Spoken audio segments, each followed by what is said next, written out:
This is, though, one of my favorite songs I've ever been a part of. Maybe Soul State will like edit it into a cohesive overview of the track. Woo! You know this song, do you? If you don't, here it is. Pretty please. And also, I need your hands on the feel of this song is a lot of fun. I played this video that I want to show you guys of Nate Smith, who I think is one of the greatest drummers on the planet. And I was listening to the way he plays, like he lags his hi-hats, right? Here.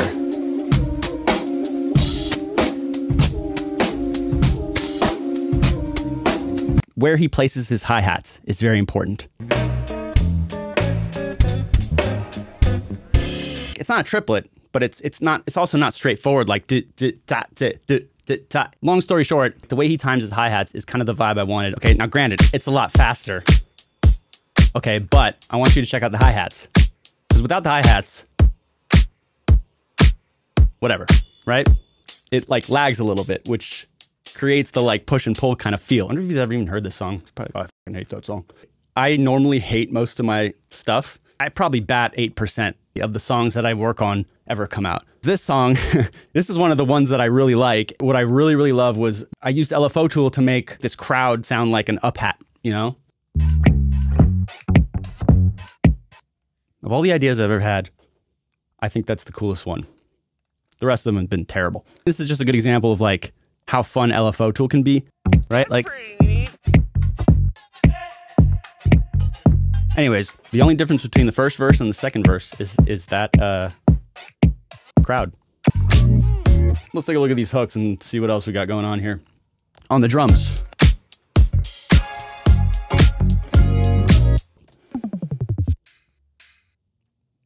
Listen, there's marginal things that maybe you don't notice like right away. I'm a strong believer that the subconscious will notice it. It might be a small, barely noticeable difference, but it's still there. And as long as it's not getting in the way of or distracting from the songwriting, then I think you've achieved your goal. And one of my favorite fills ever. I fucking love this song. Big whoop right there, baby. I wanted them to sound tighter, so I faded the ends, you know? Here's what's really cool about these drums too. There's a lot of atmospheric shit. A clock ticking in the background the whole time. You can hear it actually a lot in the break. Shit like that, like it's noise and it's not that big of a difference, but like it does something. Oh, okay. More examples of LFO Tool doing amazing things. Let's hear it without LFO Tool. Yeah, it's a little too messy. The first one kind of just like quiets it, makes it more about the hit, and also softens the transient. I'm pretty sure this started as an attempt to make the second hat at lower volume, get the feel like instead of You hear the second hat? So I think it's my favorite plugin. Really. Let's look at the layers. I wish I could show you the source of everything, but like as a project gets done, like I might have 15 tracks that are just dedicated to this, right? That's like a bunch of claps. And I'm like, dude, I don't want 15 tracks on my project, so I bounce it down to 2. It's something I learned from Noisia. They were interviewing, talking about like the art of not being precious. Like they'll make a beat and then bounce it down to a 2-track just so that they have to commit to it.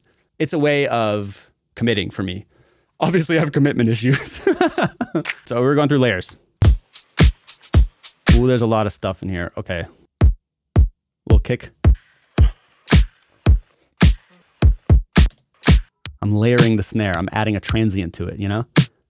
I'm getting surgical with that bitch. My last video on YouTube got age restricted because I just say the F word too much. As the producer, right? No one knows how many layers you're using. As long as it just sounds like one unit out of like however many snare layers. You're using one for the beef and one for the transient and one that's part of a loop from something, other song or something, you know? It's like you're making it one unit.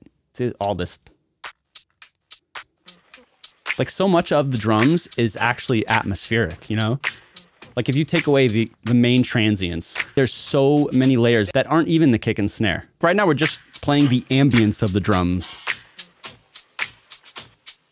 What else is there? So final hook. We actually introduce a tambourine. Wow, would you look at that? Okay, so check it out. you could see the difference here, right? Hook 1, hook 2, hook 4. The final chorus, we add a clap, tambourine. We're introducing the ride tang. Final chorus has always got to be the big one. That's what I'm saying. All right, the bass is not that amazing. It's literally my shitty playing of my shitty P bass, expertly edited. And there's also like, when we started the session, I had it on record and I had reverb on the friggin' bass by accident. And I realized halfway and then I stopped. So like some of the notes have reverb on them. There it is. Okay. Really random like mistake that ended up I just left it in there because fuck it, you know? But if you listen to the bass, a little bit of, that's from a take where I had reverb on it. I was just like, oh, damn it. I can't believe there was reverb on it. So look, if I zoom in the waveform all the way, you can actually tell the edits pretty well by the silence in it. So like you could tell that there's reverb here, right? Because there's like noise.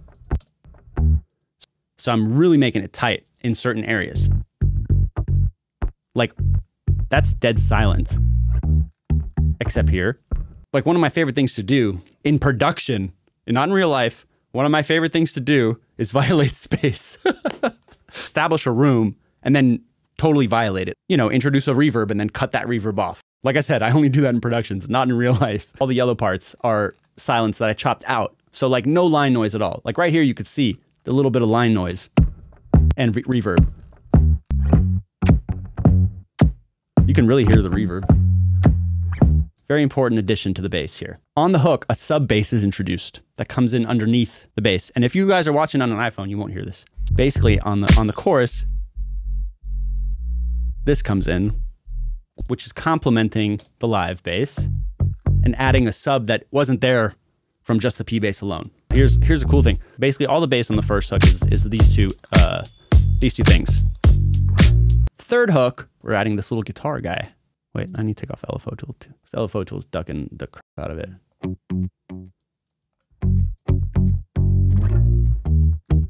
And it's chopped. And chopped to match the live bass. I just didn't want it to sound like a separate element. It goes back to what I was saying like a few minutes ago. Like it's multiple layers, but it's one element. You know what I mean? So we got the sub bass, the live bass, and this hook guitar, which is different than the first hook, which is just bass. Second hook. Right? What should we go over next? Should we do the chords? I guess they're next. Nothing guitar-wise comes in until the second pre. This is our first pre over here. Let's put the vocal in. Second pre, we introduce guitars and stabs like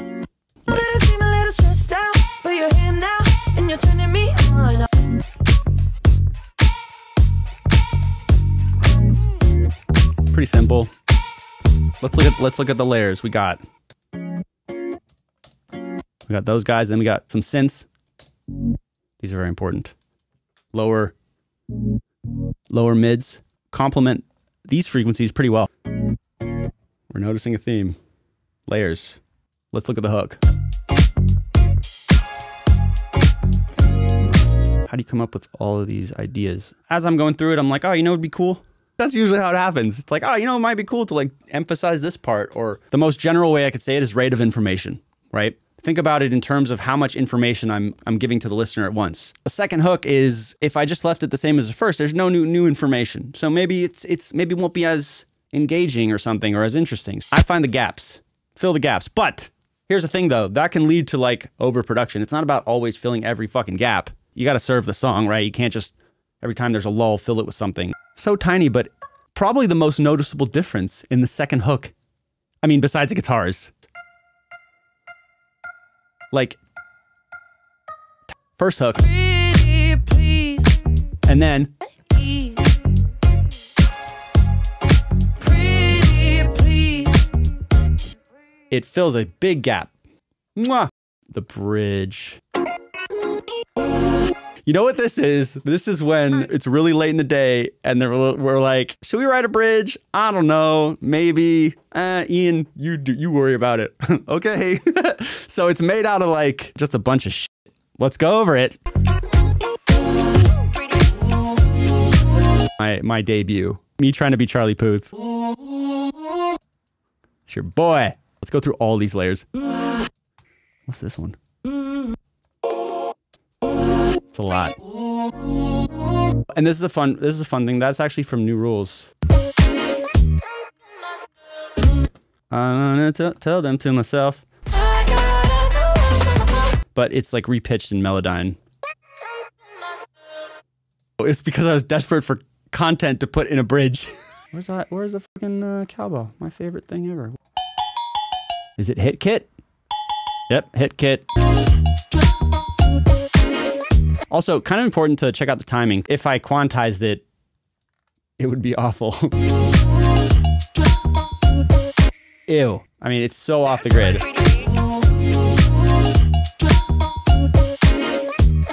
Very important. I remember watching Flume talk about how he goes back in after and like humanizes his sessions, and that stuck with me forever. And I was just like, oh my God, humanizing. It's like putting the organic back into the non-linear editing world. All right, there's a ton of little random shits in the effects category. It goes underneath her yeah. Where I want me, yeah. Underneath your body. Layers, baby. Yeah. There was a great little beep in here. Baby, don't wind me up. So it's just cut up of that like distortion. Let's look at all these weird little things that are in here.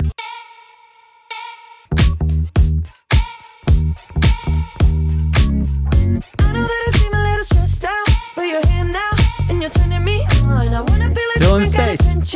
Yeah, you guessed it. The kind that's fine. Hate it when you leave me unattended. Cause I miss ya and I need your love. Don't overproduce. There's something interesting here with the tempo. I don't know if you noticed or if you care. It was Julia Michaels' idea. She was like, oh, it would be cool to like slow the song down and then hit the chorus. I was like, okay, cool.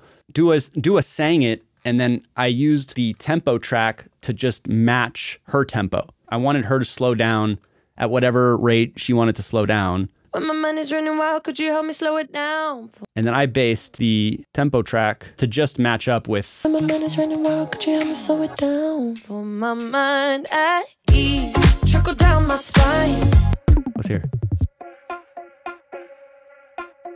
An up.